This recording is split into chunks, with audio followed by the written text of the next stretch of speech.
o'clock. Today's News. CBS News on the Hour, presented by Indeed.com. I'm Peter King. Nearly 2 weeks into the Israeli-Hamas war, 2 Americans kidnapped by Hamas are free. Here's correspondent Major Garrett. 2 American hostages have been freed by Hamas in Gaza. The American captives, a mother and her teenage daughter, were taken prisoner almost 2 weeks ago during the early hours of the Hamas attack on October 7th. They are currently with the International Committee of the Red Cross. The Israeli Prime Minister's office identifies the pair as Judith and Natalie Ranan. They were taken from an Israeli kibbutz where Hamas gunmen killed more than 100 people. Their release represents only a small percentage of the number of people still being held. CBS's Holly Williams is in Tel Aviv. Israel has confirmed that more than 200 hostages were taken by Hamas.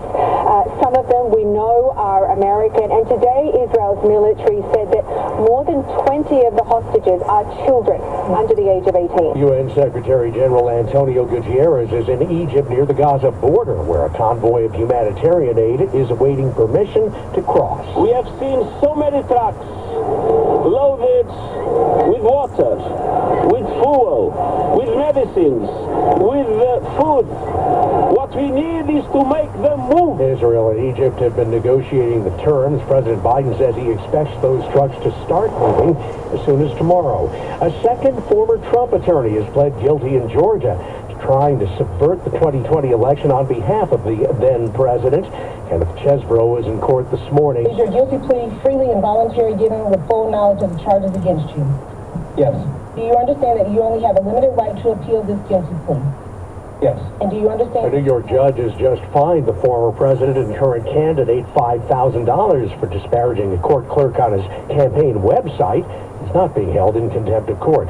Jim Jordan is out, but we won't know who's in until at least Monday. Republicans have dumped him as a possible House Speaker candidate after he lost a third vote this morning. 25 Republicans voted against him on the House floor. In a secret ballot later, GOP House members decided it was time to try someone else. GM says it's matched Ford's offer to end the auto workers' strike. Union President Shawn Fain is due to speak about negotiations just about now. Toledo worker Bruce Baumhauer is among those who's watching his Facebook feed. We're anxious to see what that is, and we're hoping it's some good news that we either have an agreement or very close to an agreement. On Wall Street, preliminary closing numbers have the Dow down about 286. This is CBS News. You need to hire? Indeed is with you every step of the way, helping you attract. Well, that was today's news. Today's news. I didn't hear any good news, did you? I didn't think so. I guess it's all about perspective. The glass is half full.